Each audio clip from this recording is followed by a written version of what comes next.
everyone. Thank you so much for joining us. I can see many more numbers on screen than I can see on screen, but I'm sure you're all there. So welcome today to Regional Arts New South Wales, The Country Air. The Country Air is presented by Regional Arts New South Wales, and it's a monthly online discussion panel with the key issues facing arts and culture in regional Australia. Country Air aims to directly engage with people living and working in regional New South Wales and beyond across Australia. Today is Wednesday, the 17th of May, 2023. It's 2 p.m. Eastern Standard Time, New South Wales, Victoria, ACT. My name is Dr. Sally Blackwood, and I'm your host for this afternoon's The Country Air panel. I've been out of action since our last panel session on gender sexuality in the arts in February, and I want to thank our Regional Arts New South Wales CEO, Dr. Tracy Callanan, who stepped into that position while I was away and who's joined us today. Thank you so much, Tracy. So I'm back and excited to jump into this important discussion, keeping the arts on the budget agenda. Just a small topic. So I'm calling in from Gadigal country today. To audio describe myself, I'm sitting in a room with an incredibly nondescript white wall behind me. I'm dressed in navy, I have pale skin and blonde-ish hair. So a little bit of housekeeping before we begin. I just want to remind everyone that we're recording the series so that audiences will be able to access the discussion online after the event. If you don't wish to be filmed, please obviously turn off your videos, but if you are comfortable, it's really great if you can leave it on, because then we are able to see your beautiful faces, and it's always a pleasure to talk with you. We encourage your participation, and we invite you to add your questions and comments to the chat box. The icon is located at the bottom of your screen. Please feel free to jump on and say where you're coming from. All the countries are coming down the side in the chat. That's really fantastic. Thank you. And also, if you experience any technical issues, please add those to the chat. Managing the chat box today is Julia, and Julia is our Admins and Projects Officer with Arts New South Wales, and she'll feed questions into a chat summary at intervals this afternoon. Panel session runs for an hour, and we should finish up New South Wales time at 3 p.m. In a moment, I'll introduce our esteemed panellists, who I'm very excited to have on today, and then kick off the discussion with some prepared questions. Before I introduce you to our speakers and lead you through our conversations, I would like to ask one of our panellists, Naomi Moran, to conduct an acknowledgement of country. Naomi. Jingawala, everyone, or as we say here as well on Bundjalung country, Jingala. I'd like to acknowledge that today I am speaking, presenting and joining you all from the lands of the Widjabul people of the Bundjalung Nation here on the Northern Rivers of New South Wales in Lismore. I'd also like to acknowledge my cultural connections and my bloodline connections to the Bundjalung Nation through the Nyangabul and Arakwal peoples of Cabbage Tree Island, stretching from Cabbage Tree Island towards Lennox Head, everywhere in between, and also the Byron Bay and Brunswick Head regions of northern New South Wales. I also have strong bloodline connections to the Dunghutti Nation, specifically Southwest Rocks, just off Kempsey on the big north coast of New South Wales. I'd like to acknowledge that both Sally and Julia, thank you for having me, are dialing in from the lands of the Gadigal people of the Aurora Nation, and pay my their ancestors past, present, and also their young people and their families, who we know have that great responsibility of ensuring that our culture and our heritage and our language and stories are sustained and celebrated for many, many generations to come. So I also acknowledge the country that you're all dialing in from, and it's great to see such a widespread connectedness throughout New South Wales and beyond joining today. So personally, thank you for having me. I look forward to joining conversation and I guess doing my best and my part to honour the strong history of Aboriginal and Torres Strait Islander arts and culture in this nation, in particularly honouring and acknowledging those that have come before us to pave the way in this sector. Thank you. Thank you so much, Naomi. That's really beautiful. It's beautiful to be reminded not only of cultural custodians, but also the connectedness across countries. So thank you very much. Today's discussion, keeping the arts on the budget agenda. So let's meet our panelists. Naomi Moran, who you've just met, is the CEO of Koori Mail. She's the co-chair of First Nations Media Australia. Naomi is a Dunghutti woman. As she mentioned, she's from Yangambal and Yarakwal, woman of the Bundjalung Nation. Naomi's career in Indigenous media spans over 20 years. So that's including Koori Mail, NITV, Brisbane Indigenous Media Association, and the National Indigenous Radio Service. Naomi's background is in developing and delivering culturally appropriate mentoring programs to support Indigenous youth with education and employment pathways with a focus on Indigenous women and girls. She's a strong advocate for Indigenous media and recently has been appointed to the Australian Government's First Nations Digital Inclusion Advisory Group. She's also a board member of Arts Northern Rivers and NORPA in Lismore. So thank you so much for joining us today. That's fantastic, Naomi.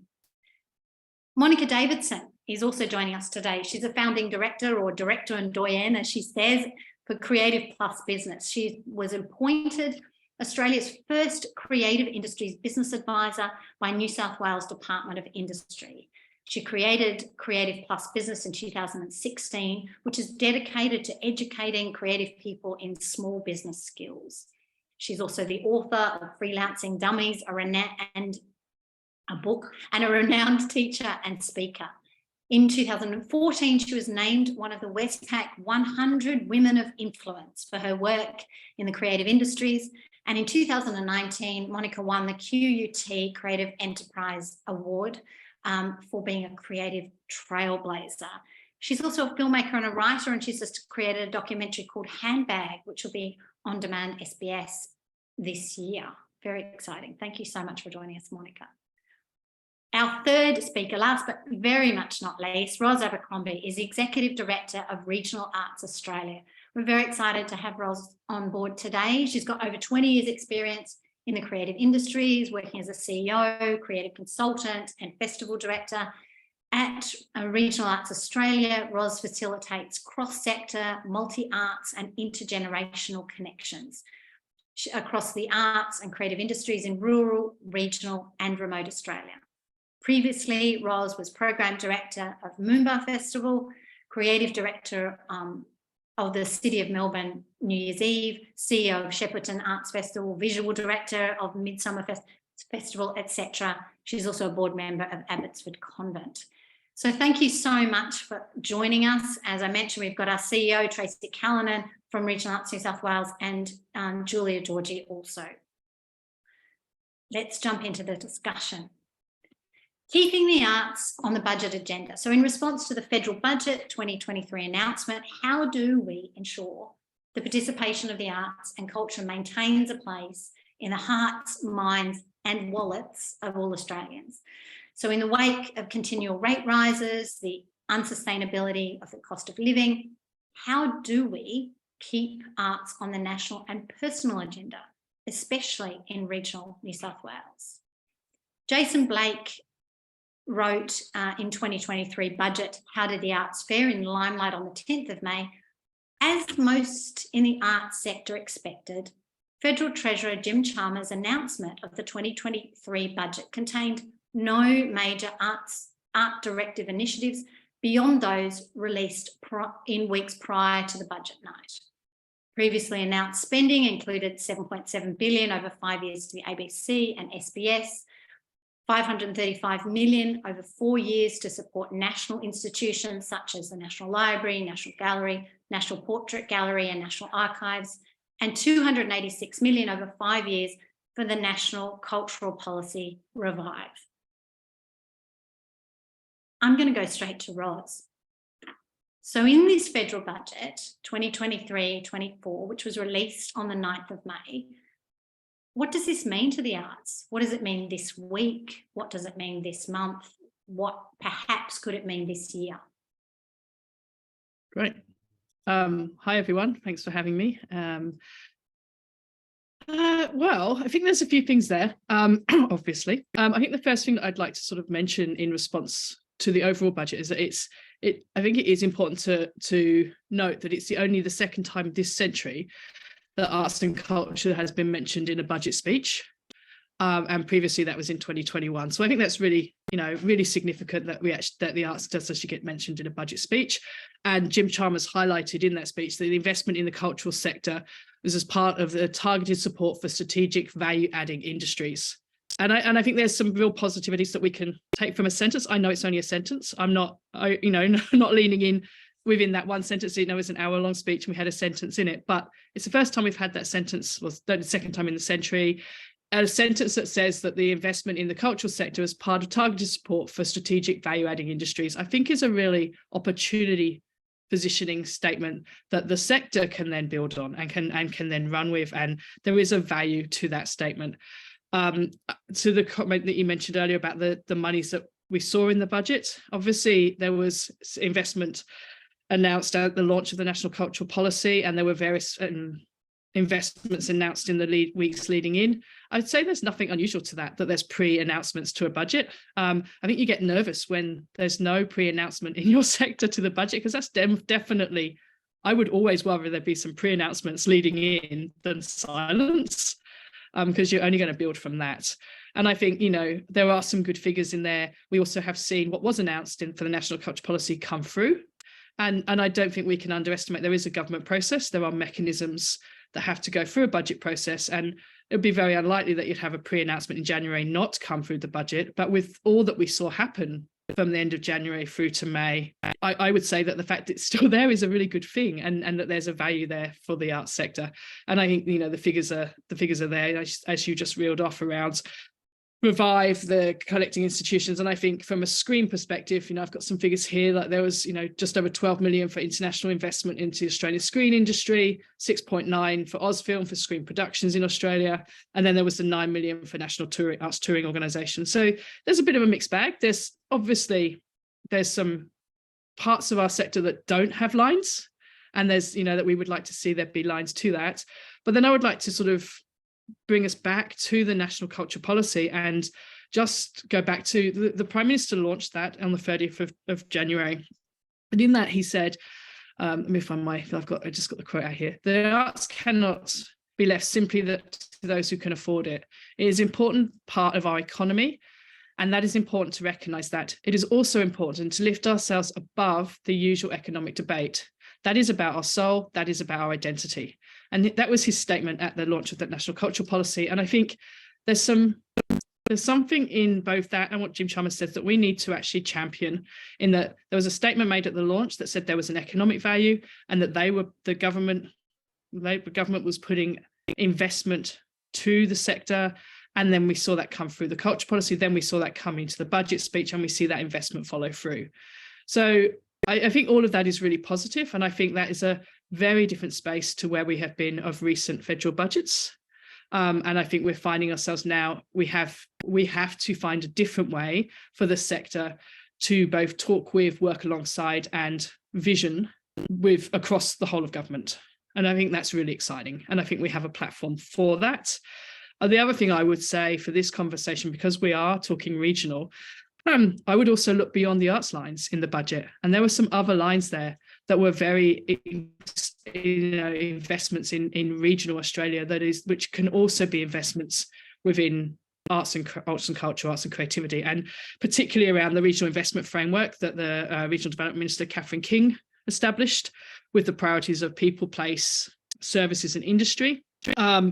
With that, the $600 million Growing Regions program to $300 million rounds, 500,000 to 15 million is the grant base there. So, and that's all for like cultural infrastructure. And I know that we've had conversations with some of the advisors, and they're very keen to ensure that there's arts and creativity going through those channels.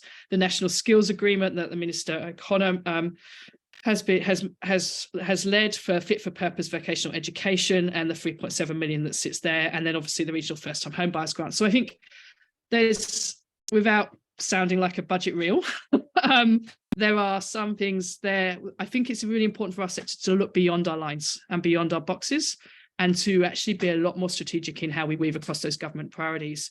And what we do now, and to your question of the next day, the next month, the next years, the next budget, is to actually work to demonstrate the value of this investment, how this investment can be transferred to value, how we can then transfer that need, how we can then actually deliver on government priorities to then provide the opportunity for future investment. And for me, I get nerdly excited in that space. And I should let others speak now. I love you getting excited, Ros. It's fantastic. Thank you.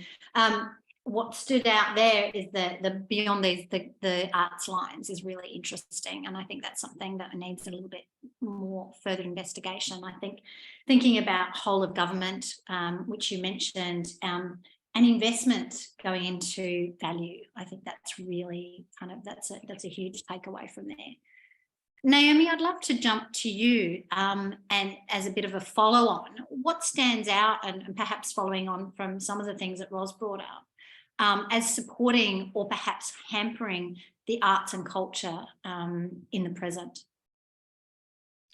Yeah, I definitely concur that it's a mixed bag, and certainly there's some double-edged swords there. But I think one of the most obvious things with any budget, announcement and hand down is the drawdown, and how that filters down further and more specifically, I guess, in association with regional New South Wales or regional Australia. And I think one of the first and most obvious questions that comes to mind is, well, what's in it for the regions? What's in it for regional parts of our communities, especially communities where there is such a big presence of art, culture in our regions, and certainly also agree with how that intertwines with the access to our regions for jobs and for housing, and to create lifestyles for people who contribute to our arts communities, around the state and around the nation. And I think there's a strong example of our particular region after COVID and a natural disaster, so you can understand that there's going to be a lot of information that, requires a fine-tooth comb, because we absolutely have to consider how this affects our arts sector nationally, but certainly when we start drawing down on particular parts of our states and our regions.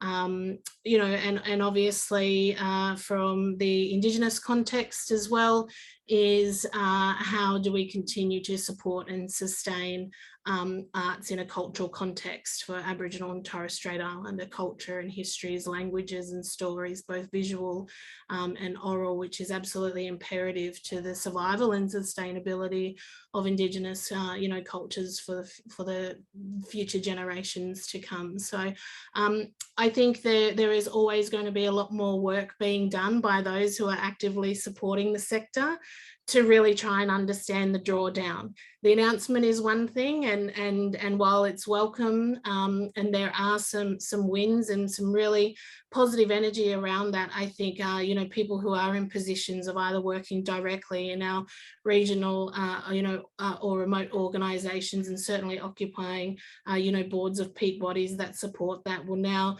have to do the work to understand how I guess this is going to be positive for the work that's being done on the ground, and again, to make the most impact, especially when we're talking about regional and remote areas as well, and how this contributes to the national landscape of how vital and invaluable the arts and culture sectors are for this country. Thank you, Naomi. That's really fantastic, and obviously keeping on reminding us that for us it's about regional and remote, and what does that mean, and drilling down. Yeah, thank you. Monica, I'm going to jump to you now, because as Ros mentioned, the National Cultural Policy was released in January this year. We're now May and it's a federal budget. Do they align? And what stands out as possible futures or possible roadblocks?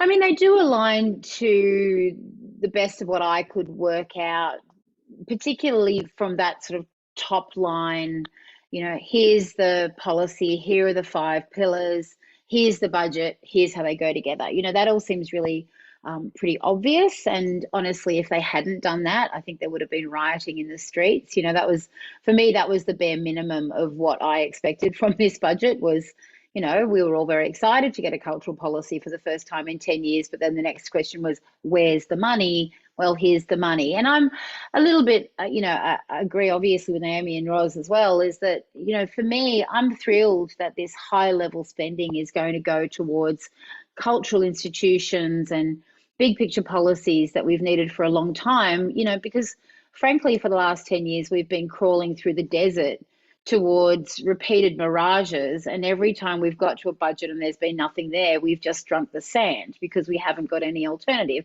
Now, suddenly we've been offered a glass of water, and I'm really excited about that. But I'm also worried about where the artists sit in all of that, and a particular focus, of course, for the regional artists. You know, of course, when you fund top line massive policy change like this, there will eventually be some benefit to the actual practitioners on the ground, but it's the eventually part that I'm a little bit worried about, you know. And this is it was a really ambitious cultural policy, and this is a really ambitious budget to go with it. I mean, they're going to provide, you know, $199 million over 4 years for Creative Australia, which is the new Australia Council, plus establish 4 new bodies. And it within that, or in addition to that, I mean, that's a huge amount and very exciting. Don't get me wrong. Like, again, having drunk sand for 10 years, I'm thrilled to get a glass of water out of this. But it's, you know, when I really drilled into it, like the only specific mention that I could find of anything that was just for regions was, you know, the increase to the Regional Arts Fund, which again is fantastic and that's great.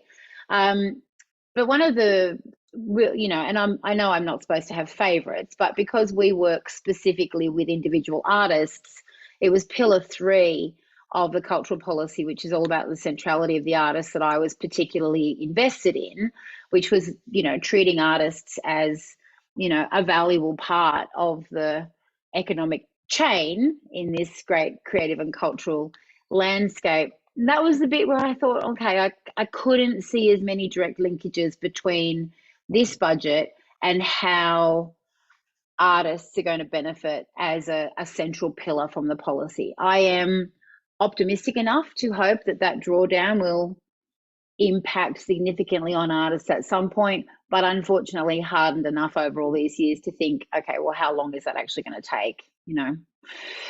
So, you know, I'm confused, Sally, and thanks for having me on this podcast to share my confusion about it all. I love your honesty, Monica. Yeah, there seems to be an excitement, yet a caution, could I say? Would that be right? Is that how you're feeling? Okay. Yeah, optimistically cautious or cautiously optimistic. Either one of those will be fine. Yeah, absolutely. Look, I'm going to jump back to Naomi now, and I just wanted to look at the central to the budget is the government's commitment to $14.6 billion in the cost of living plan, and that's to quote, support vulnerable Australians. So bearing this in mind, how do we, or do we at all, make sure the arts is valued as a core essential and not an add-on? Yeah, and I think, look, I guess not just speaking from my association with organisations like Arts Northern Rivers and NORPA, but also working in the Indigenous media landscape and being an Indigenous person. I think for us, you know, when we look at it with that black lens, as we say, arts and culture and access to arts and culture for the preservation of our languages and our stories and our histories I spoke about those visual learnings and those oral teachings that are going to be passed on for generations and generations to come, but also the education tools and resources that come out of that.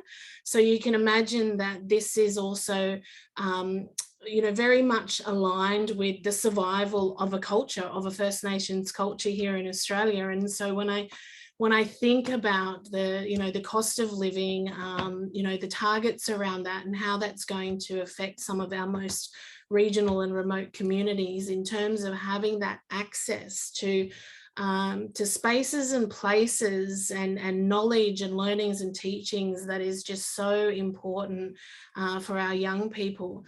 It's really hard to consider a time where this may be at risk because of the cost of living. And I think obviously it's something that I'm very passionate about. I see young people in our communities that are slowly being disconnected from those cultural values and from those traditional and original ways of learning and taking in that information. And a lot of the work being done in the arts and culture space in regional New South Wales, especially here on Bundjalung country, runs on the old oily rag that we're so accustomed to, unfortunately, that we just accept that that's always been the way. And I do worry that in parts of our states, in parts of our country where there's heavy impacts on the cost of living, that what we're actually doing is putting some really vital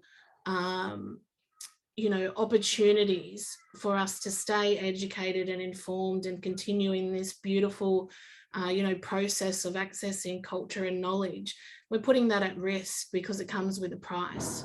We're putting that at risk because it doesn't come with the funding that is required to sustain it, and that regional and remote arts carry the burden of doing a far heavier load than some of our more urban areas and our city areas, because we have such a high population and presence of creatives in these regions. So what does this mean for us if we're really trying to sustain and elevate arts and culture platforms in regional New South Wales, yet to actually have people access these regions because of the cost of living, because of low housing, because of natural disasters and COVID and the impacts, the snowballing and compounding impacts that this is having on particular regions? Where are the big, generous buckets of support that we so desperately need to combat this in all aspects? We start peeling back all the layers, and we really have to, I guess for me personally, is really trying to understand the levels of how there's so many gaps missing, but also really trying to push forward and celebrate the strategies that are possible, but unfortunately it just comes with a bit of extra labor.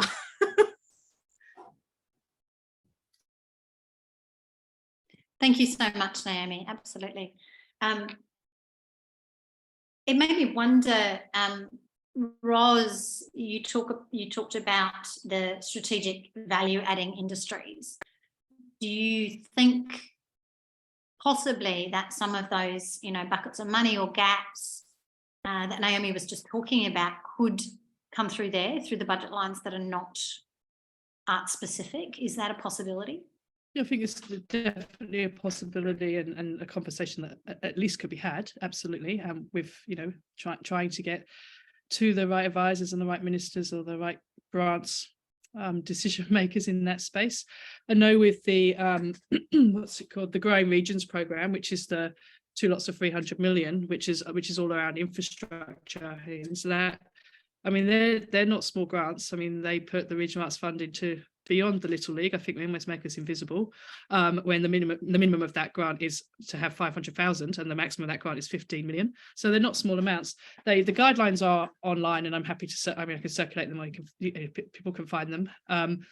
And there's a couple of different rounds open. It does come with, it's like a co-investment model.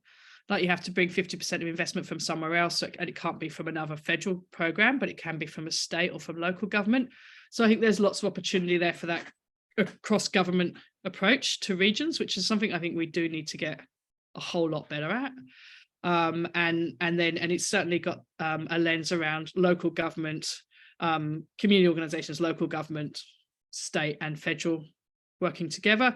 And I think to a lot of what Naomi was saying there, I think there's ways in which can work as regions to actually put an offer together, or to put a solution together for governments and say, for the Northern Rivers region, these are the multiple packages that are required structurally and economically and socially and culturally to create what is needed for this region. And that might be very different. And I would always say it's very different to what might be needed in parts, parts of Tasmania or in parts of the NT or parts of Queensland. So I think they're really looking for that regional approach.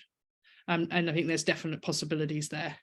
There's also a couple of programs coming online, and the guidelines haven't come out yet, around artists in schools and things like that. So there's ways in which can start to say, okay, how can we support, to Monica's point earlier, how do we, where is the artist in all of this? Where, ways to say, well, how can then some of these programs then find salaries or wages or support for artists to be in their community, to work connecting to that, and then to also be able to support their practice. So I think there's definite opportunity there. And I think we need to work as much as possible together to actually ensure that everyone knows when those guidelines are there, where they're open, and help and provide the help to actually talk to the right people to get the right information to be able to make those grants successful. Because I would say if a couple of organisations in the Northern Rivers region each get a $15 million grant, that's actually going to do something. I would hope, it's not going to fix everything, but it might be a start. Thanks, Ros. That's really informative. We might see if we can put those details to up on the Regional Arts New South Wales website. I think I can certainly flip them through to Tracy, and then get them up. And also very happy to, if helpful at all, and sometimes it's helpful, sometimes not, to sort of facilitate those conversations and put people in touch, if that's helpful. Well, all the help, so that the same people aren't doing the heavy lifting, as Naomi was saying, is always helpful and well welcomed. Yeah. And I do think Naomi is absolutely right that the heavy lifting now that all of our organisations, or certainly the organisation I work for and for Regional Arts New South Wales and our colleagues across the country, there's some serious heavy lifting now to do on the back of these announcements, to actually, as I said before, to translate that investment into value, but also then to actually articulate that intrinsic value to the next lot of investment. Like, we need to start thinking about our budget submissions now for the end of this year, for the next budget, and for the next budget, and be really strategic in that and follow through to those government priorities. And I think that's the thing that's what I think, I'm not sure whether that's what Naomi means, but that's a lot of work, because we're all just absorbing now, but actually we need to be strategically positioning for the next 2 or 3 years currently. I don't know, Monica's not, I'm not sure if she's rocking her head or nodding in pain. No. Was I being confusing again? No, I was nodding like a noddy dog at everything that you were saying, that forward visioning is something we have to be thinking about. And I was also just thinking that, each of us in our different ways, we need to also, I think, we've got this dual role of needing to work out for our own organisations how we can access this funding, or how we can be a part of this conversation so that we can provide benefit to artists. But we also need to be the voices of the artists. Again, we're all constantly in contact with individual practitioners who ultimately need to see some results from this, but those individual practitioners don't have a voice. So, it's always been a difficulty to try and be a voice to represent the people that we all represent in our different ways, and sometimes have to, say those difficult things and be annoying in order to be the most representative voice we can be, and then go to those same people that we're annoying and say, also, could I please have some money? It's a long-term strategy that really requires a lot of big brain thinking about how to make that all work.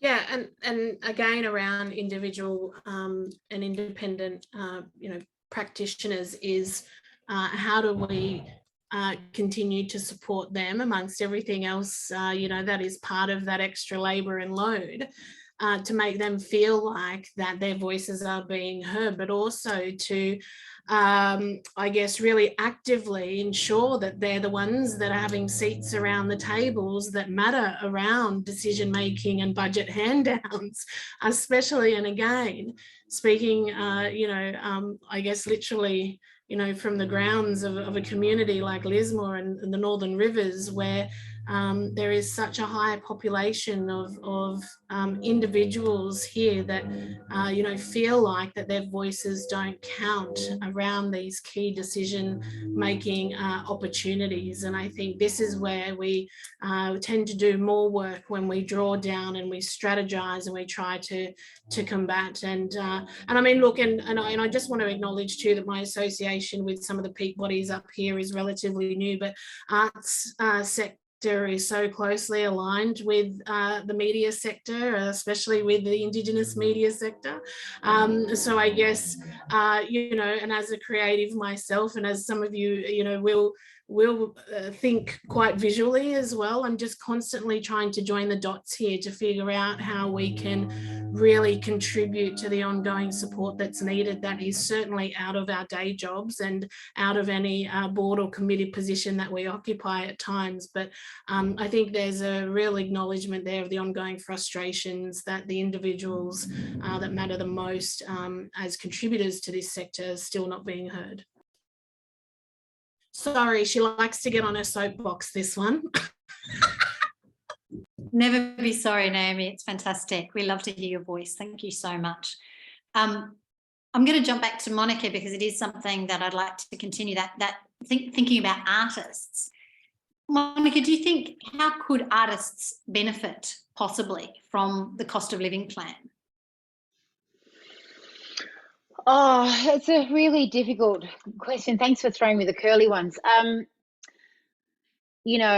Artists probably know better than anybody that, and depending on practice and depending on where they are, but I've never met a practicing artist who hasn't experienced their, relationship with having less money sometimes. I don't want to play into the idea that being an artist means you have to be poor, but certainly that is something that a lot of us have experienced. And so we know better than anybody that when there's a cost of living crisis, the arts do suffer, because the reality is, if you are struggling to find the money to pay your rent and put food on the table and make sure there's a little bit left over for the kids to have shoes on their feet, then really, you'll just watch free telly and, read a book you've already got.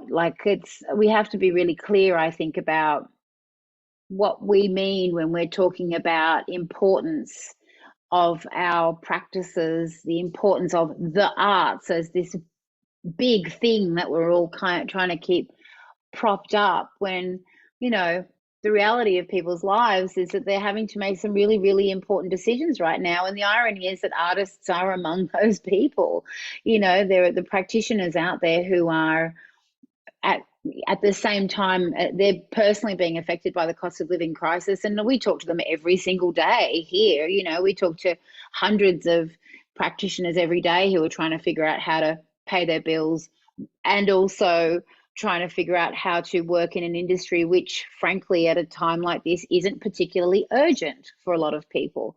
That I think that the arts and culture are phenomenally important, but when people are experiencing crisis, and we all know this better than anyone, we have to be very careful about the sliding scale from important to urgent.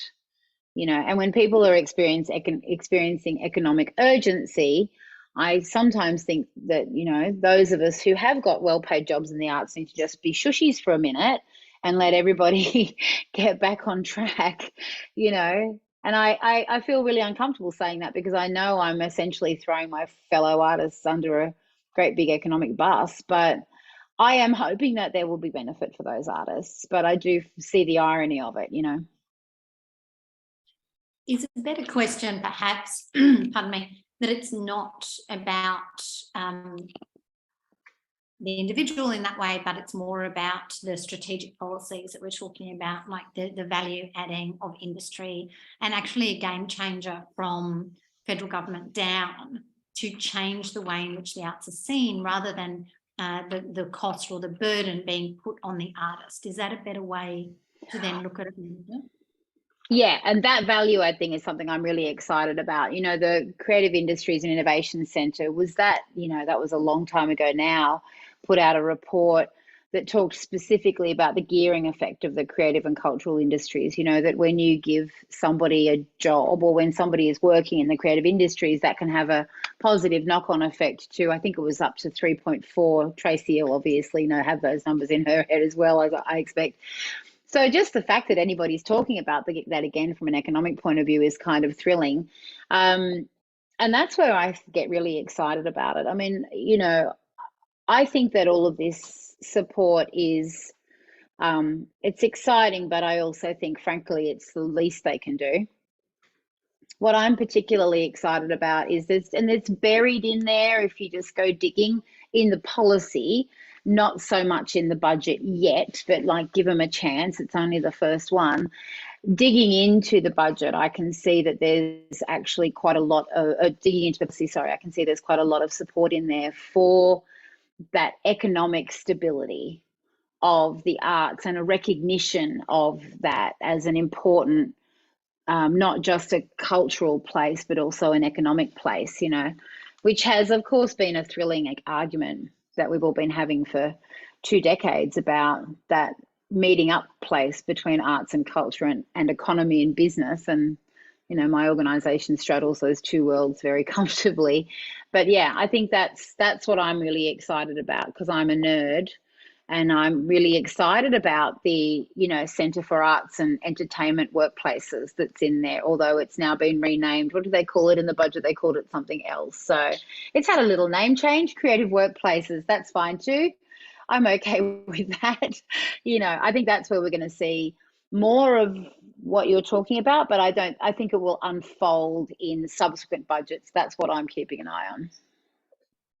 Thank you very much. I'm going to jump across the conversation to audiences. Ros, I'm going to come to you now, because as we've talked about, cost of living and interest rates rising, and so where does the arts sit perhaps in the average household budget?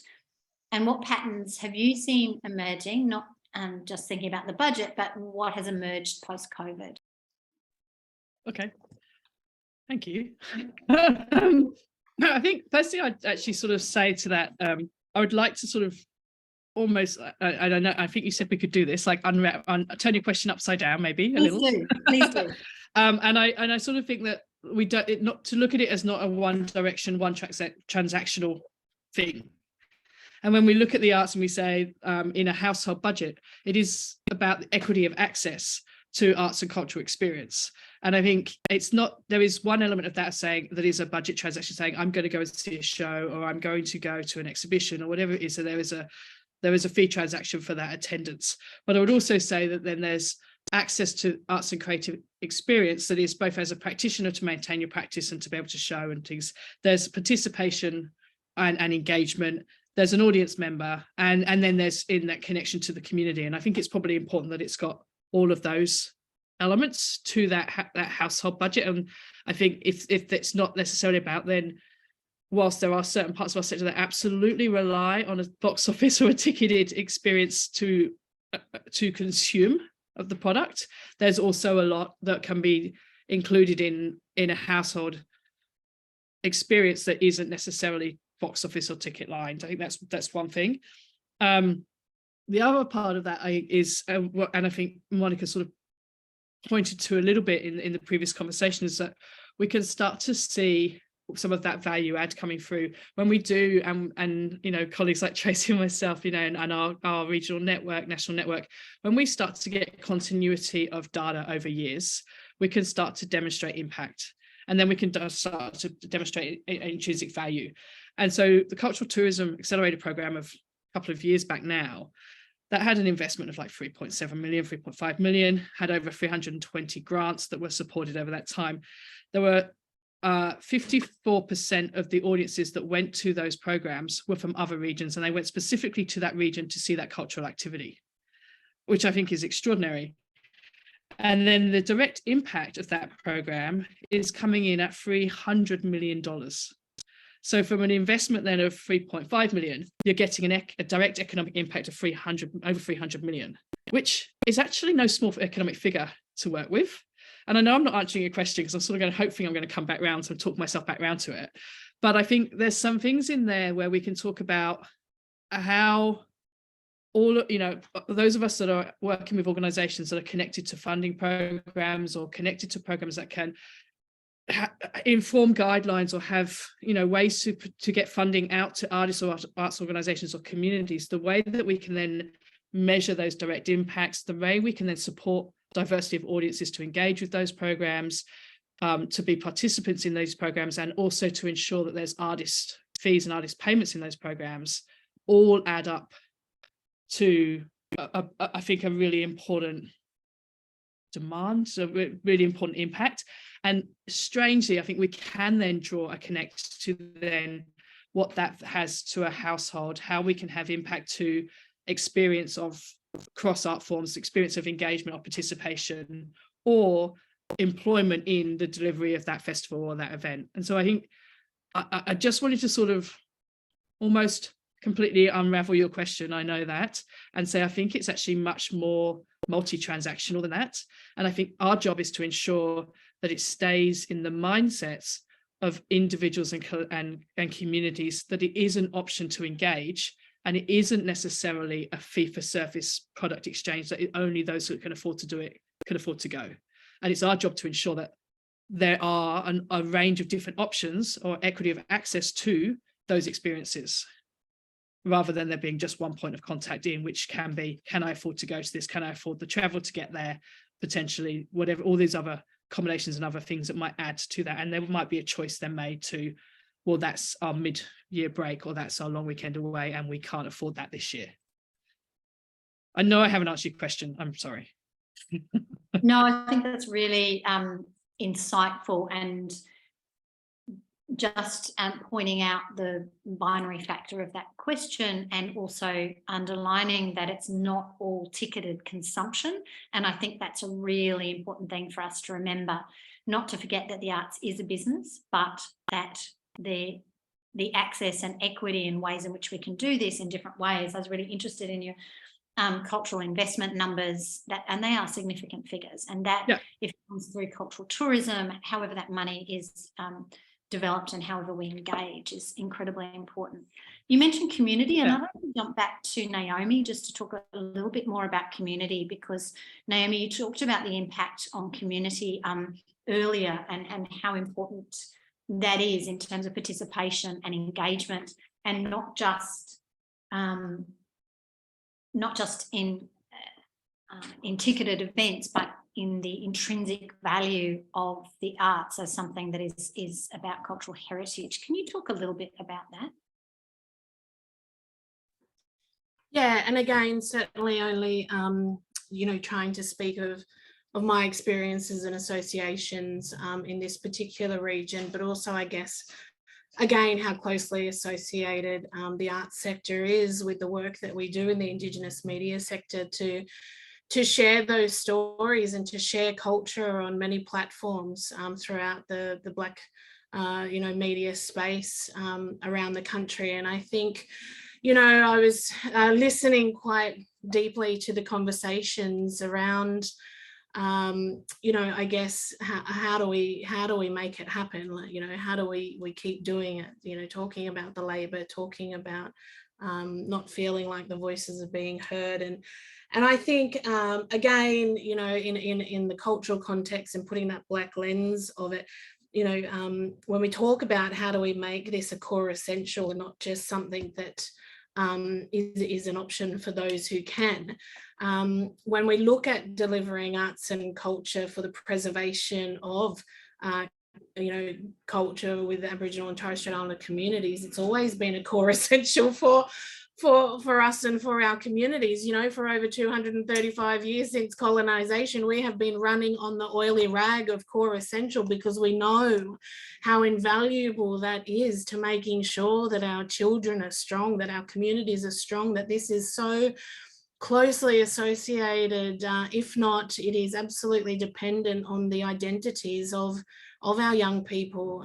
You know, how they identify as Aboriginal and Torres Strait Islander people is so reliant on their access to culture and languages and stories, and all of that through the platform of arts and creative platforms. So I think, you know, certainly there are so many examples of us just doing the work without being supported to do the work, and it takes its toll, but we know that the results are there, and we know that we have that cultural responsibility to keep doing that. And I wanted to go back, and I'm not sure who, was having that conversation around you know, connecting with the resources in our communities, in our regions, whether it's specifically, you know, in arts and culture, or whether it's in other sectors, to make sure that we're supporting the delivery of arts and culture in our regions. And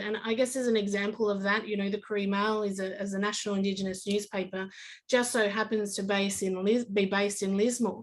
So at any given time where we have an opportunity to deliver an event or something that's associated with Indigenous affairs and issues in the media, you know, landscape, or using that as the platform, absolutely part of that strategy and delivering, you know, that event or that opportunity for people to engage is about how can we support our local artists. How can we support our musicians and performers? How can we support our speakers? How can we support those who need an opportunity to be heard in some way or another? And we're really excited to have some of these key events delivered this year.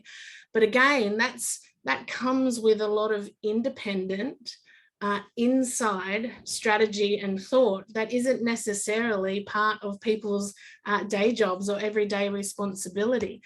But what is our responsibility is acknowledging that we come from areas where there is, again, a high population of individual and independent artists that make massive contributions to the arts landscape in the country, that we're lucky enough and privileged enough to have them based in our regional communities, certainly in this part of the area. So there's a lot of work that's being done outside of I guess the support that is being delivered or contributed to the work that's being done.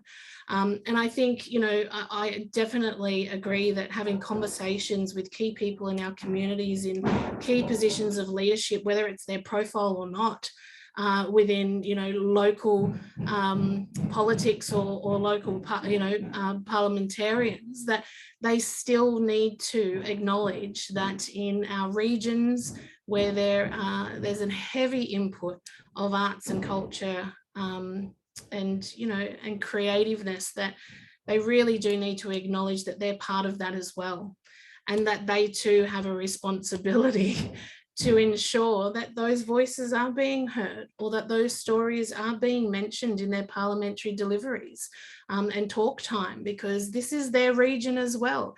Again, she's on her soapbox, but I'm just so passionate about making sure that that connectedness only happens when we build these relationships and sustain these relationships. And it really is about, you know, pulling all these strings together and making sure that everybody collectively has a role to play. Because again, from the Black lens, this is so imperative to the sustainability of culture for our people and our communities. Thank you for sharing your Black lens with us, because it's really incredibly important that we listen and that we learn. And when you talk about cultural responsibility, I can feel the weight of that in terms of being an Aboriginal or Torres Strait Islander person in Australia. It's an incredible weight. It made me think also, you talked about the work that artists do, and just looping back to think about the artist as the worker, which is the centrality of the artist, pillar 3. Now, we're going to wrap up here in a minute, but I just thought I'd leave that as a a tail end, if you like, and I'd love all the speakers just to have a final word about what they're most passionate about, whether it's the strategic development or the arts worker, what they're most passionate about, and then we will wrap up. I haven't jumped to the chat box. I don't believe there are questions sitting there for us, so I just let us talk today. I'll jump out. Whoever would like to jump in first, please. Oh, you've got so many of us willing to jump up on our soapboxes, so you picked well. I'll go first. So what's the one thing that we're really looking at in terms of the policy? Was that the question? Because I mean, for me, it's about just to wrap up from you. What would you like us to take away with us today? The thing that I'm the most excited about with all of this is that there is finally a recognition, not only that we have this big amorphous thing called arts and culture, but there are actually people, real live people, making that thing, that it's not just this magic that occurs. And we all, of course, know that, but it feels like we're finally getting recognized for the fact that this magical amorphous thing called arts and culture is actually made by human beings who deserve to be paid properly, seen by everybody in their community, not just artists, and acknowledged at every level for their value and importance in the entirety of the creation of this thing. That's to me what I'm really excited about. Thank you so much. Roz? I think it's the opportunity to, a little bit from what both Naomi and Monica have both said, jumping in from there, but there is a visibility and there is an acknowledgement. It can always be more, but it's there. And I think there's an excitement then to actually say, let's really work with that whole of creative ecology. Let's make sure, of course, we have to find ways to the centrality of the artists and support the artists and arts workers and arts practitioners. I think we also need to understand that the only way that an artist can be supported is if the whole ecology works, and if there's institutions and education and local governments and all the different parts that create the whole of ecology. And I think if we can find a way off the back of what has been announced to date to actually look at those opportunities to build a whole of ecology framework that understands and values all the parts and not just one over the other, but everything is valued in that way, then I think we can look at how to build a thriving, more sustainable, holistic, artistic regional community. And that hopefully then has that broader facing sort of possibility in how we connect across art forms, across landscapes, across sectors, across governments. And I think whilst that's ambitious, let's be ambitious and let's not just be settling for where we are. Let's go. That's wonderful, Roz. Thank you for that completely inspiring ending. Naomi, would you like to say a few words just to finish off? Yeah, look, I mean, I guess a few key things, practical things to consider is, what the voices of our Indigenous artists are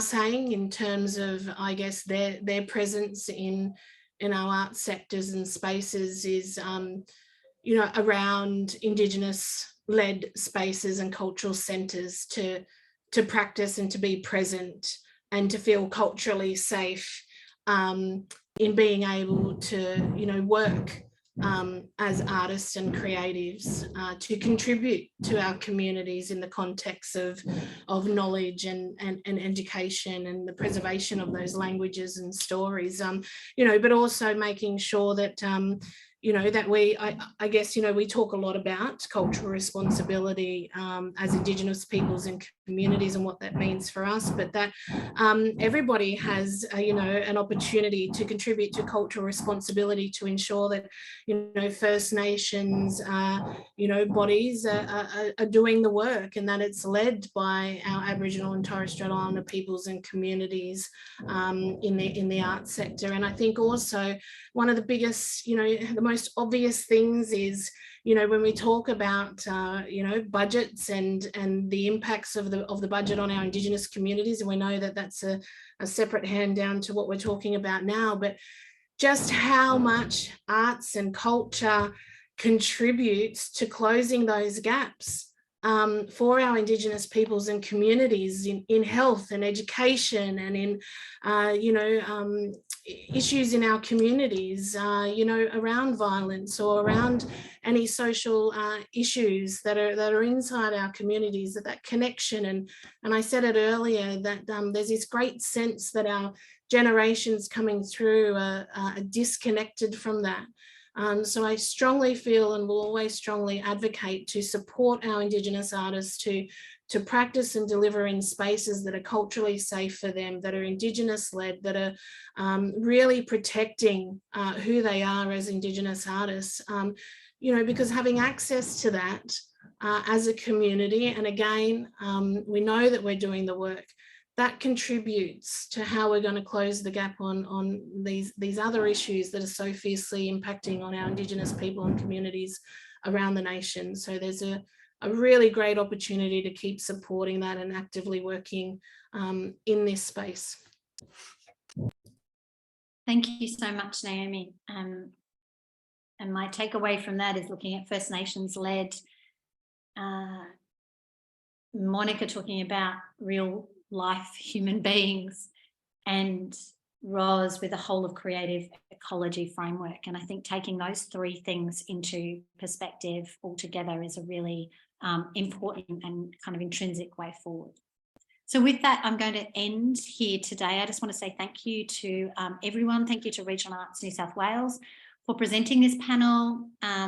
Thank you to our CEO for attending today. Thank you to Julia Georgie for letting us all in and managing us today. Our esteemed speakers, Naomi Moran, thank you so much. Monica Davidson, Ros Abercrombie, for all your words and your insight. And thank you for the audience that have joined us live today. I'm sure there will be more who tune in for the recording. We look forward to welcoming you back to the next episode of The Country Air in June, where we're going to be focusing on mental health. So thank you so much for being here with us today. And with that, have a wonderful day. Thank you.